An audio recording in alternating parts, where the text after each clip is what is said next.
Happy day, friends. As usual, I don't know what the fuck I was doing. Let me look around. Oh yeah, okay. I'm gonna fight these guys, but I gotta do this first. This is the Miko Institute, and to actually engage in war with them, well, yeah, you have to do this. You have to listen to the rumor that 3G offers, and then Rance has to go visit the Miko Institute, because at first he wishes them no harm.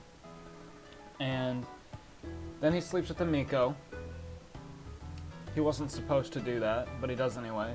And then he goes back again, because he wants to sleep with the head Miko. And he's denied again. So he gets just really fed up, and he declares war on them, so he can sleep with the head Miko. And so that's 3 phases you have to go through before you can even declare war. You have to, on your 4th action fan, you declare war. So that's 2 turns of nothing. Rance gets some satisfaction from it, though, so I guess that's good.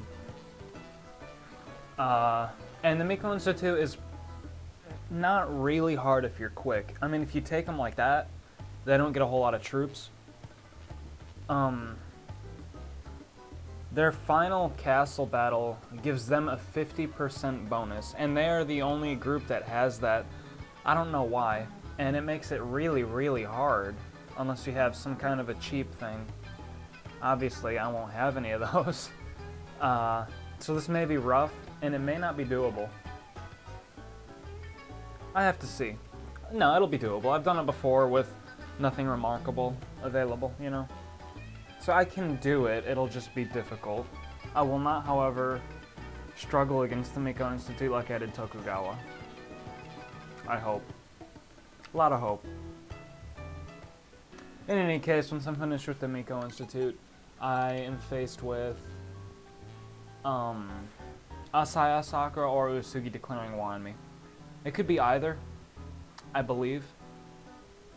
We'll see. If it is Uesugi, I will take one of their territories and then redirect myself through Imagawa and into Hojo and take 2 of Hojo's territories while Uesugi sits with their 1. I know I can do this because of an event that happens with Uesugi. And I will take Uesugi before Hojo, most likely. I will take them both. Assuming it all works out. Assuming that once I take one of them, Takeda doesn't say, hey, now we're taking the other one, you know? The reason I don't think that they'll do that is because I can remove the border between Hojo and Takeda. I can take all of Hojo's territories that border Takeda and make them my own. So if I do that and take Uesugi, there is no reason that Takeda would be able to take Hojo. Unless the game has it like set up in its system to disregard that, which is possible, but I think it's unlikely. So I'll see what I can do. Though that also means that once I have both of those, obviously Takeda is going to declare war on me, you know? So I will have to fight them. They're an army you can't just ignore. Like I'm doing to the Hani army right now. I'm just ignoring them. They're just... And the Tenshi sect. I'm ignoring them both, pretty much.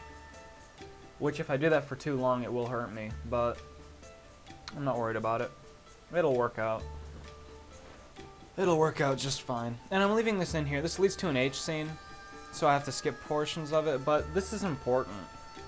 The H scene is like an accessory to the story that's happening. It's not the other way around like usual. It's, I guess that's a picture of the Miko Institute. That's really tiny. Oh, wow. I mean, the way they explain it through the text is that just everybody in Japan swarms to this place because free women, that's what it is. Men have to draw from a lottery to see whether or not they win, and they're able to go have fun with a Miko. It's rigged. Basically, it's rigged in a good way. Only men with evil intent win the lottery. So Rance doesn't win any of the lotteries because he's not an evil person, is basically what it comes down to. And I'm not sure if they go over it without looking into it at all. So I'll wait before I explain why only men with evil intent can win the lottery. That's Natori. She doesn't have any other name. That's it. Just Natori. And she's the leader of the Miko Institute. She looks older than most of the other characters in the game, to me. And that's a bow on her back, I'm just realizing. Right? That is a bow. I think it's a bow. That's a bow. It just is. And I actually rather like her character design. I think she's cool looking. I don't know. Interesting hair color. So that's who Rance talks to here, and obviously if you conquer the Miko Institute, you get her scene. I don't know how many scenes this woman has. I've never gotten her character clear, so I don't know if another one is awarded to you upon doing that. She, along with Fuka, kind of share a character clear. You have to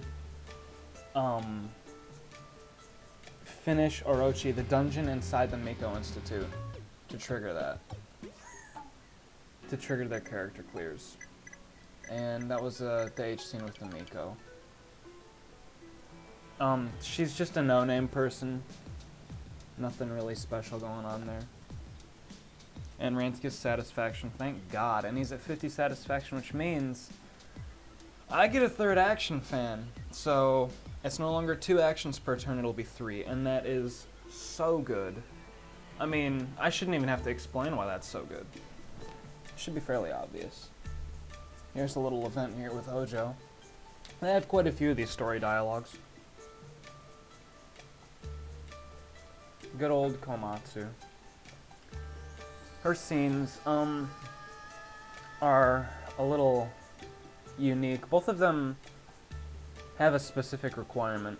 To get Daidoji Komatsu's first scene, you have to have no diviners in your army, and get her to love.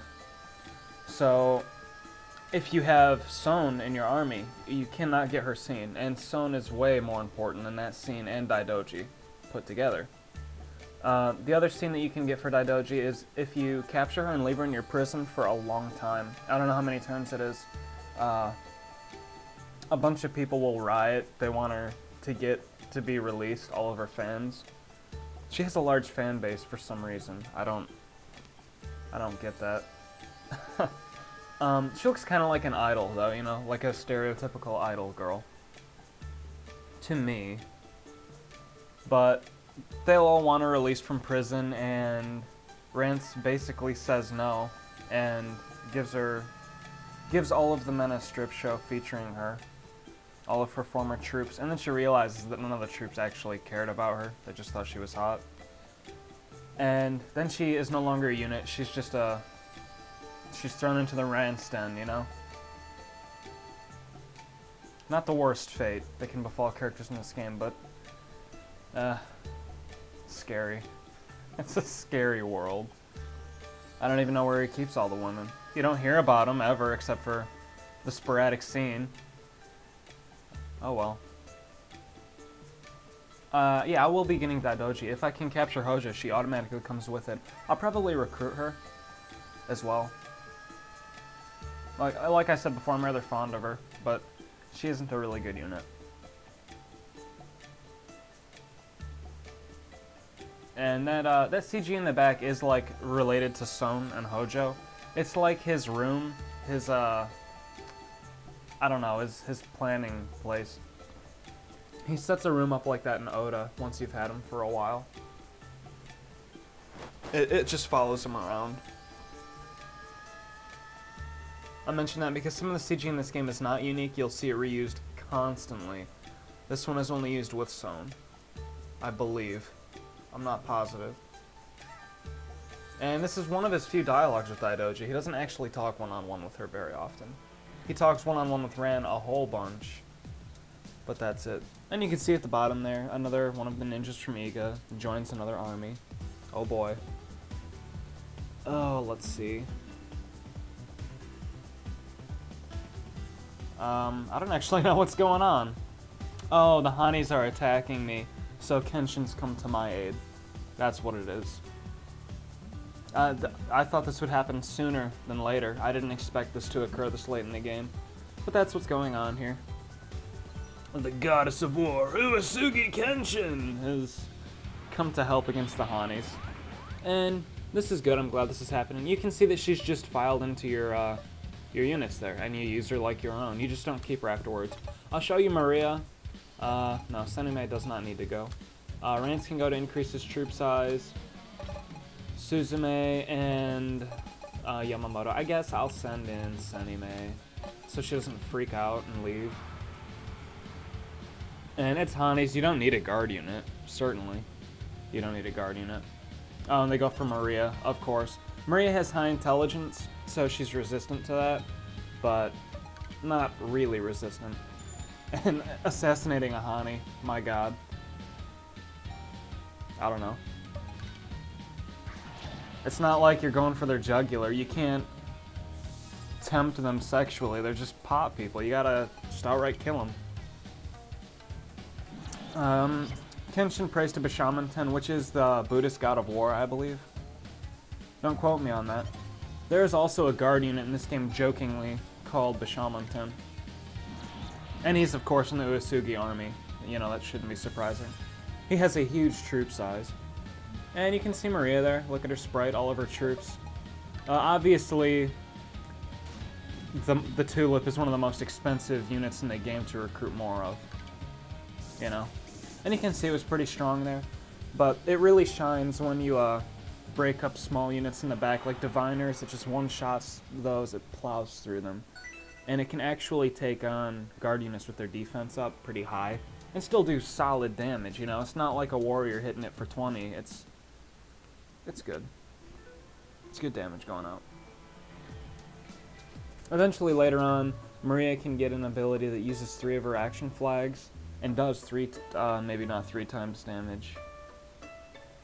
2 times, maybe 2.5. It's really high. I've only gotten it a few times. I always forget about it. So, I'll probably get it this playthrough though. And here, it's just another one of Rance and Sill's events. They're just living their lives. Let's save up, and I'm the strongest.